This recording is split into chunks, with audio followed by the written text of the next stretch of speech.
Hi, my name's Ruby, and today we're judging every Final Fantasy character's That's not this video? Oh, Monster Hunter. Okay.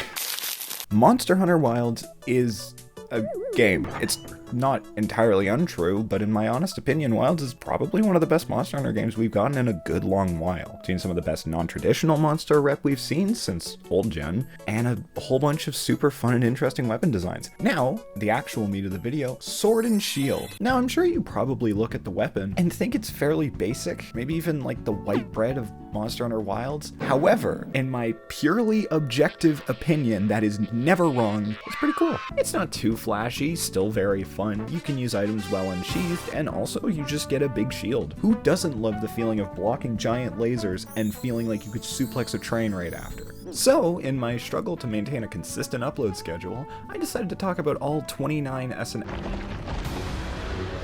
30. Cosmetic DLC Pack 4 will be made available as paid content. Are there any other sword and shields I should know about? We're just going to talk about the rarity A weapons, since there's not much design variation between the different stages, and because, believe it or not, I have a job. Let's try and go in order here from top to bottom. I might have some jump arounds, but bear with me. The Expedition Tree. This is quite literally given to you in the first moment of the game alongside every other weapon type. It ends up looking fairly basic as a result, but it's got its own little charm to it with the leather covering the shield and the sword hilt. It's a good 5 out of 10 for a middle point, and where it's not too crazy, but it's exactly what you'd expect from the first SNS in the game, so there's not really much else to say. Okay, we're already jumping. I know, you can crucify me later. It's the Guardian Rathalos SNS called Albarath's Edge, and the original Rathalos SNS called Heat Edge. Now, this is probably one of the most recognizable weapons in the series, Rathalos being synonymous with Monster Hunter as a brand. I mean, he's in Smash Bros. For God's sake, and nothing else Monster Hunter is, Sakurai. But honestly, I have to admit, I personally love the Guardian variant over the OG. The white really blends well with the red and black, and on the shield, it almost looks like a Rathalos' face, the way the white, as well as some of the cracks and edges, really define some more hidden design elements. But to give some points to the OG design, I vastly prefer the sword on it. Something about a molten sword that looks like it's fresh from the forge and could start dripping magma at any moment. This isn't a euphemism. Get that out of your head, you sick fuck. And the only thing holding it together is what could be interpreted as a normal short sword jammed in the middle of it just for stability. It's just such a strong design though, and honestly, I love it a lot. I'd probably give them each an 8. We're gonna have to do something really cool to follow up such an iconic and strong design, right? Oh, Iron Beater. Name aside, it's not like I hate Iron Beater, but this and the Bone Tree are some of the more simpler designs. It's a design that's been around since the beginning, and that's probably very clear, being the most generic SNS in the game. A couple points I can give it though is that the spikes on the shield do look kinda cool, and the sword having the little fins at the top to really tear into monsters does look nice. Normally I give it some slack, but there's just so many strong designs in this game, it kind of falls to the wayside a bit. It's not bad, just a bit boring compared to the others. I'll give it a 3, I guess. Okay, I promise we're following it up with something a lot better now. Jin Dahad. He's cool, right? You guys like Jin Dahad? The best way I can sum this up is GILJD. God, I love Jin Da Club. If you want to know the reason, it's because it's not even a sword, it's a flail with physics! Along with keeping the Jin's element design philosophy of a lot of sharp edges and barely any round spots, it almost looks mechanical, like an ancient race of constructs would have used in gladiatorial combat. You can even notice on the edges of the shield there's traces of oxidizing, almost like it shares traits with copper, which is a really minute and cool detail, honestly. It's non-traditional, super unique, and I absolutely love it. It's not my favorite, there's still a good few high above it, but this design alone makes me love Jin Dahad more as a monster, so I could say it gets a 9. Next up is a monster that has something very in common with the Demogorgon, Balahara. What's the name? Is that really the name? What? Name aside, Balahara is another new entry to the roster, and technically it's the first monster you encounter in Wilds. Now, would it be weird to say that looking at the weapon almost makes me think of Clive from Final Fantasy 16? Yes? I have horrible brain rot and should be checked into a mental institute?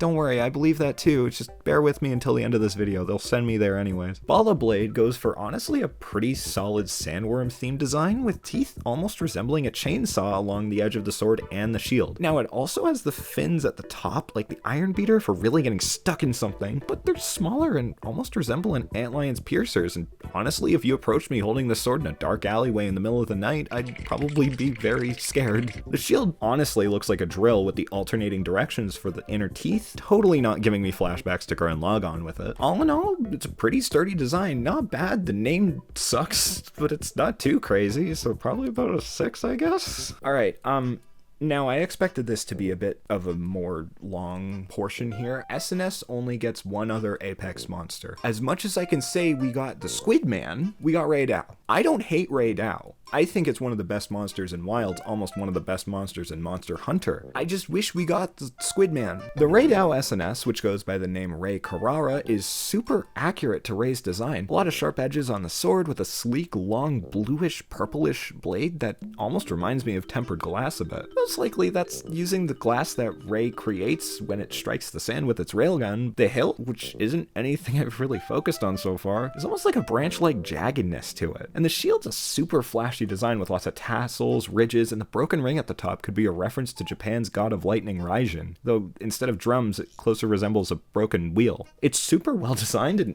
even if it is the last of the Apexes for our talk today, it's such a strong design to send them off with. I'd give it a 9, sitting nice and cozy beside the Gin Flail. Moving into our last monster from the sands, Gogmazios with the Gogmazios Chuchulo. I apologize in advance if I butcher any of these pronunciations. There's no official pronunciations for half of these weapons. It's an early weapon, so there's not a lot of pizzazz to it, though I do really like the sword having a modern survival knife edge to it, and the shield has a lot of dangling tassels, which means your cat's gonna love it, and I probably do too, because hey, look at these ears. With another wheel-like design on the front, the shield almost looks concave with the spokes of the wheel design creating a nice illusion of depth. Going back to the sword quickly, I'm a fan of the hilt, taking on a bit more of a modern hunting bow look. A huge amount to say about it, but I guess it gets a 6. As simple as it is, it does simplicity fairly well. Now if I told you that the next one up is the first monster you fight in the game, based on prior rankings, you might think it's gonna sit a little low. How could you say that about Chotacabra? That's my grandpa there, and he just got out of a bad fall. Anyways, I skinned him alive and got his pelt. The Chota Club's a really fun design.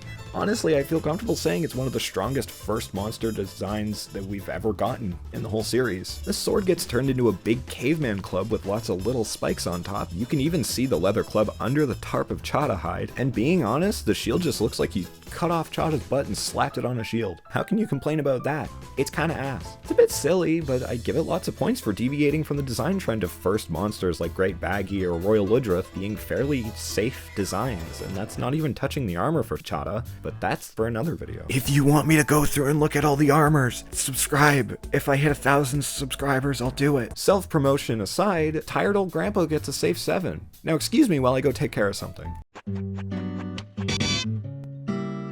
Now that we're back, I'm a bit surprised that we're at the flagship so early now, but if I'm being honest, Guardian Arkveld and Arkveld designs are practically the same, but with the Veldian Mukro, it's a little purple sans eye, so these two I'm just gonna rank as 1 if that's okay. If it's not, then cry about it, I guess. The sword looks like it was shaped out of Wilk, pretty much, having almost an obsidian texture to it, and while not using Arkveld's chains themselves in the designs, they do use regular metal chains a fair bit in the design, making the sword look almost like it could slip out of the hilt without them, and it forms a little handle strap over the grip itself. While the shield is another type of design I mentioned earlier with Arkveld's face plastered on the front, its horns wrapped around in the chains, some feathers, some clumps of fur. The only difference between the two really ends up being just the little sans eye and a big crack under the flame. That being said, I think I prefer the normal Arkveld design, but since they're both pretty much the exact same, I'd say they're both about an 8, 8.5. If you were worried that we were out of early game designs, you're in luck. Bone Kukri is the sister design to the Iron Beater, and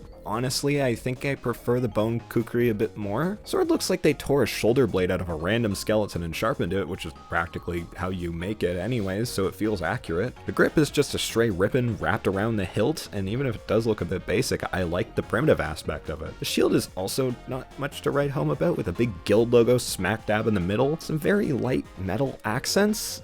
Unfortunately, the shield does have a bit more of that man-made look to it, almost feeling like they attached a few bones to a metal shield rather than just looking fully natural. It sure does score higher than the Iron Beater, but maybe just because I like the design gimmick a bit more, so it gets about a 5. I have a weird relationship with the Aja Saber. Just look at this thing. Just looking at it, I almost want to switch the sword and the shield. I really like how unique it feels, being very heavily defined gauntlets shaped to both the weapon and the shield. And the actual design of the blade is super unique, giving us probably about as close as we'll get to actually hitting the monster with our fists, aside from being Akuma. He's in there, waiting for you. The blade even takes on a bit of a flame pattern, with the jewel being used to give an illusion of heat. The shield again does feel very unique, especially when you guard with it, almost feeling like your hunter is really using their arm to block attacks, which is really cool. And the illusion of the bulge on the upper half, like the material looks strained to contain the explosive power of the weapon. While I want to put it on a bit of the mid-range, it's honestly a really pretty weapon, and weird bias aside, I think it's pretty strong.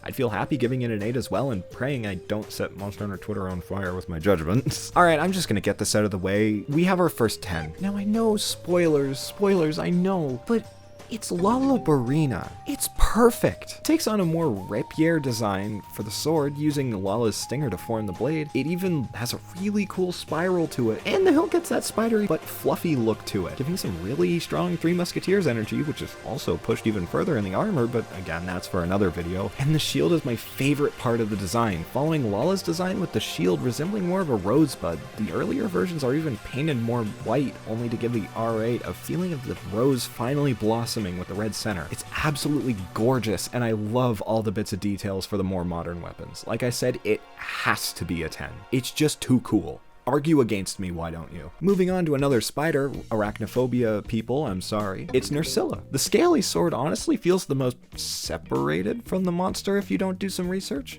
Thankfully, that's why I'm here. So the reason why Nerscylla looks like that is it wears a Gypsyros coat at all times to protect it from its elemental weakness. But once you see it naked, it makes a lot more sense, but I'm not here to strip a spider naked for the sake of entertainment. That's Arukenimon's fans' job.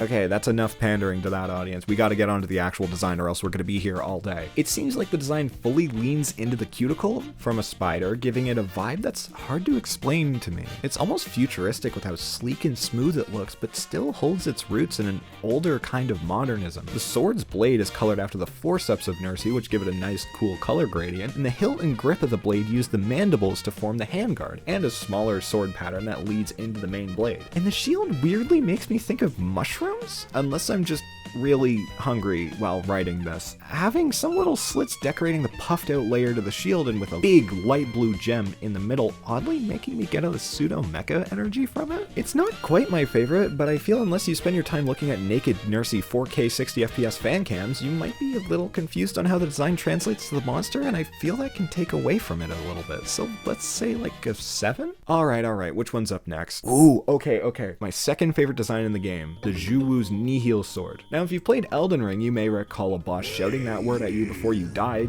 but this is nothing like good old Magi. The Nihil sword has an insanely cool sickle design to the sword half, and if you look close enough, you can see it nearly resembling a fishing hook with the arrow part at the end. The hilt's layered with these spikes and what could be interpreted as a fleshy chunk before leading into the grip that also has the curve really solidifying the sickle look. While the shield leans into the horror of Juwu's design, being a big golden eye in the middle of it, it almost reminds me of a gecko in Shara Ishvalda as well, where the only part that's visible is the pupil, which gives me so much trauma. It reminds me that Juwu is the only monster in Monster Hunter to have a confirmed kill during the story mode. The rest of the shield has 2 chunks taken out of the side, and we're brushing past the death here, and some light spikes that make it seem like it could do some stabbing damage if you hit someone with them. I know, a sword doing stabbing damage is crazy. I think it's gotta sit up there with the Apexes because honestly, it breaks from the conventional designs and really leans into the uniqueness of Juwu itself. And now with the monster I'll never pronounce right, Gycepharos with Venomous pain. The name's extremely cool, but the design is honestly kind of boring. Though I guess it makes sense given that it's a first gen design, of course it is. The sword's mostly made of Gypsaros's pelt. It even forms the hilt there with little bits of its teeth going most of the way up. Just kind of weak, you know? The shield is honestly the most bland part of the design for me, just being a solid black with scales along the rim of the shield. It doesn't really give much to talk about, so I feel like I have to put it at about a 4 maybe.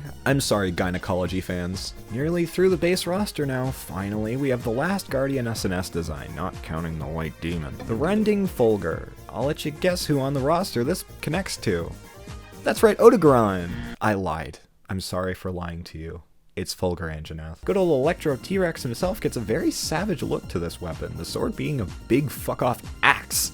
Look how cool this looks! I don't even need to break it down anymore, it's just cool! The shield does lean into the Guardian design philosophy a bit more, with the wings on the shield looking like a bleached white jaw, and honestly you could say there's a part on the right side there that could resemble an eye if you wanted it to. A little bit of the Anja hide in between the teeth that does remind me that this is a T-Rex with just a bit of a winter coat, and that he could easily just send me to the Arctic without supper. The worst punishment of all. And really, because I'm scared of that, it puts it up at about a high 8, I just don't want to go without supper. The queen of the Monster Hunter franchise is up next with Rathian, probably one of the most visually interesting first-gen designs for the Princess Rapier. Now, this does break my little rating trends anyone may have picked up on here, but honestly I really like the Princess Rapier. While not fully using Rathian as its base, it leans more into the Rathian's moveset, looking a lot like Rose's stem with poisonous thorns all over the weapon as a whole, which of course is referencing to how fighting a Rathian is like injecting actual real-life poison directly into your foreskin. I didn't write that part. Somebody wrote it for me. It wouldn't apply to me anyways.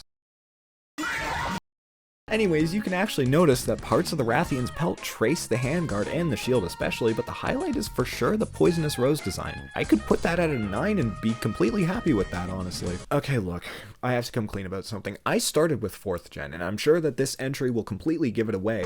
Gore Magala is in 10, with its Sukarank. I'd like you to point me towards the proper pronunciation for this. I genuinely don't know, and I couldn't research it because I just couldn't find it, I'm sorry. Yeah, where else would it go from 10? I want you to tell me exactly where it would go from 10.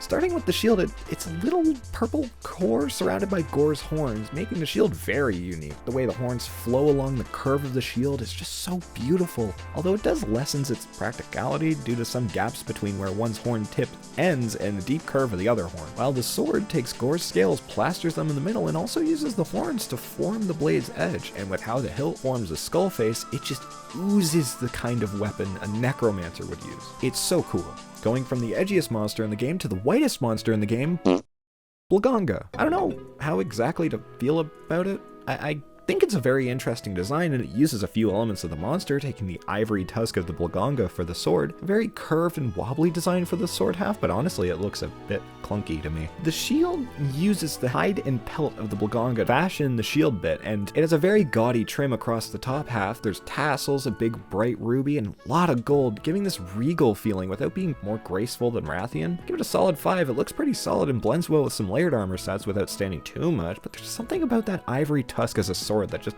feels off. Jumping all the way back to a monster that's been around since the PS2, good old Gravios. Starting with the shield, I like the chains around the front, but it does almost make me feel like the shield itself is very fragile, like it could pop off without the chains at any moment. It also looks like a butthole. I'm sorry, I tried not to say it, but come on, the center just looks like a butthole. The sword's better, which is good. The fade from black to white is cool, but I can't quite place why I don't like the hilt as much. It looks almost like a goblet Indiana Jones would find. The pommel is nice looking though, giving it a nice sharp deadly feeling from an otherwise very blocky and rocky monster. I'm kind of torn on the design in all honesty. I want to give it a high rating, but something just keeps telling me to put it at around a 6 if I'm not going to get killed for those. We're done with the base game monsters now, by the way. We are finally breaking into the title update monsters, and this is already a 22-minute video. God damn it. And to start us off, let's look at the big white goo baby, Zoshia. While the weapons don't typically have crazy designs, I have to say I like the SNS a lot. It shows Zoshia's whole deal with a dark black shell beneath a bunch of white fancy welk. The sword specifically has a lot of little swords formed as a shell from the hilt to the handle, which is such a fun detail. The blade itself falls more into a epee style sword, look it up, with the actual blade being formed from black metal with blue runes and decal along the black part of the blade, with a white shell that really makes the low durability noticeable when you actually use it. The shield's a very similar situation as well, where it has white welk formed around the dark shadowy center with blue runes shining through the center, which almost makes me wonder what that blue part is for other than just to look kind of neat. Overall, I give it an A. It's a pretty cool design, but I feel weird about it the more I look in close at it. Now, Mizutsune is probably one of my favorites, and it's not just because it's SNS Japan, I swear I'm not weird like that, but it really is a cool design that does lean into style than function, which luckily this is what this whole video is about. The sword is really unique. It's a fan using the Mizutsune color scheme, but my favorite part of the design has to be the shield. It's not even really a shield, it's just a bracelet with what I'm assuming is braids of Mizu fur wrapped around the strap. It's minimal, it's fashionable, and probably a 10 out of 10 if I'm being honest. Moving on to the big cheese, it's Soregios with the knob sword. The SNS is probably one of the more, yeah, that sure is a Soregios weapon designs. As much as I love him as a fight, the design is kind of plain. Sword looks like a machete with little specks of minerals and teeth decorating the whole left side of the weapon, and with a nice little color palette that does go from back around the handle to the hilt, and it does have a good gold and red color scheme on the upper half. The shield is also unfortunately a little plain, just looking like a pointy shield. It's not that I hate this weapon or anything. Soregios is one of my favorite hunts in the game, and I'm a 4U baby, so I have to. I just think it has better weapons to pick from than the SNS, so it gets about a 6. I'm gonna be upfront about the next one. I don't get the hype around Laggy. Wait, before you kill... I don't think the fight is particularly that bad. It's not a skill issue thing. I've fought it 10 million times at least. The weapons are its best elemental weapons in the game, even beating the Ardian stuff with the right build, but we don't care about that. That's not what this video is for. If that's out of the way, I think the shield on the Laggy sword does look really weird. I understand it's supposed to look like a whirlpool, but I just don't really mess with it, I'm sorry. The sword is nice though. It takes a hatchet approach using bones as the base and top spike. It uses Laggy's skin and spikes to decorate it. It's pretty good. So what do I do with a shield I don't like? And a sword I do like? Slap it in the middle then and put it in 5? Oh god, please don't kill me.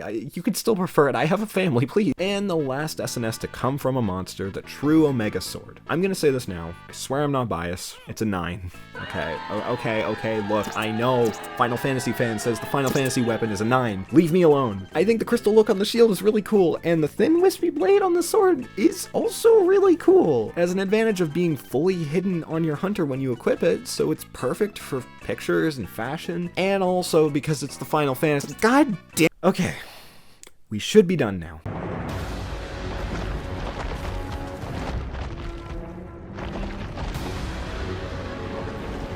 Oh god, okay. Gogmazios. He's back from 4U. I never fought him in the original game, so this was my first time fighting him. Came with his big rework for Ardian weapons, the Gogmazios Gear. Oh yeah, Ardian weapons. Overall, I'm not too keen on them. They just kind of don't look all that great. I'm just not a big fan of them. However, the SNS does remind me of the Monado blade from Xenoblade, so it gets a few brownie points for appealing to my little soy-soaked brain, so maybe about a 6, I guess. But to get back to the Gog weapons, the Kiri Veld is a really neat weapon. I vastly prefer the shield over the sword, but we're getting ahead of ourselves here, please. The sword has some machete influence for sure in it, but it spits the blade from the spine. With a bunch of spikes and 2 huge metal poles with massive nuts, it stops the poles from falling out. The blade itself has this really cool, sleek red pattern along the sharp part, while the middle section bulges out more than Plushy Teto's stomach. Now, with the shield, I think it's super cool. First off, the obvious part, the middle section changes color depending on the element of the Gog weapon, and each are their own layered version, so if you really love red, you're in luck. Now, the rind of the shield is decorated with a bunch of nails and has these teeth reaching into the center. It actually made me think of another monster named Golb. Yeah, that's his actual name. All in all, I have to say it's a massive improvement on the Ardian weapons, both in gameplay and visuals, so this can squeeze into the upper echelon of 9 or so. Okay, so we have 2 left now, finally. One is the mining pickaxe. Get your Minecraft movie jokes out now, I'll wait. Alright, perfect. As a gag weapon, I kind of like it a lot. The way the crystals form the shield is such a cool formation, and the pickaxe is just exactly what you think it is. A pickaxe. Being honest, I don't know if I can rate this as the same as the other ones, so how about a 7? Cat's Burglar is kind of in a similar boat. It's a great design. It's one that's been in every Monster Hunter game for the most part, but it's kind of the same situation as the mining pickaxe. However, I'll give it a bit more merit because it's a really cute design. 9 out of 10. Okay, I debated on including this one because it's technically not a weapon you can use, but why not? I might as well, as this script is going to take me 4 months to write. The Cosmoloid Saber is the first paid layered SNS in Monster Hunter Wilds, a tradition from Rise I really wish died. Okay, I can't lie, I do really like the look of it. Sheathed, the sword and shield look very similar with just a little point on the sword, but unsheathed, they get this cool hardlight edge to both parts that really make me like it. I'm not going to break down the design too much since this video is already late and so long, but if it gets any more late, I'm going to have to be force-fed the soup that kills me, so I think it's very cool. 8 out of 10. And now we're finally done. I can breathe, relax, and there totally is an inevitable expansion on the looming horizon that's going to uproot all of my progress and make me do another one of these videos. ワイルズにおいてもアイスボーンやサンブレイクのような大型拡張コンテンツの開発を進めております。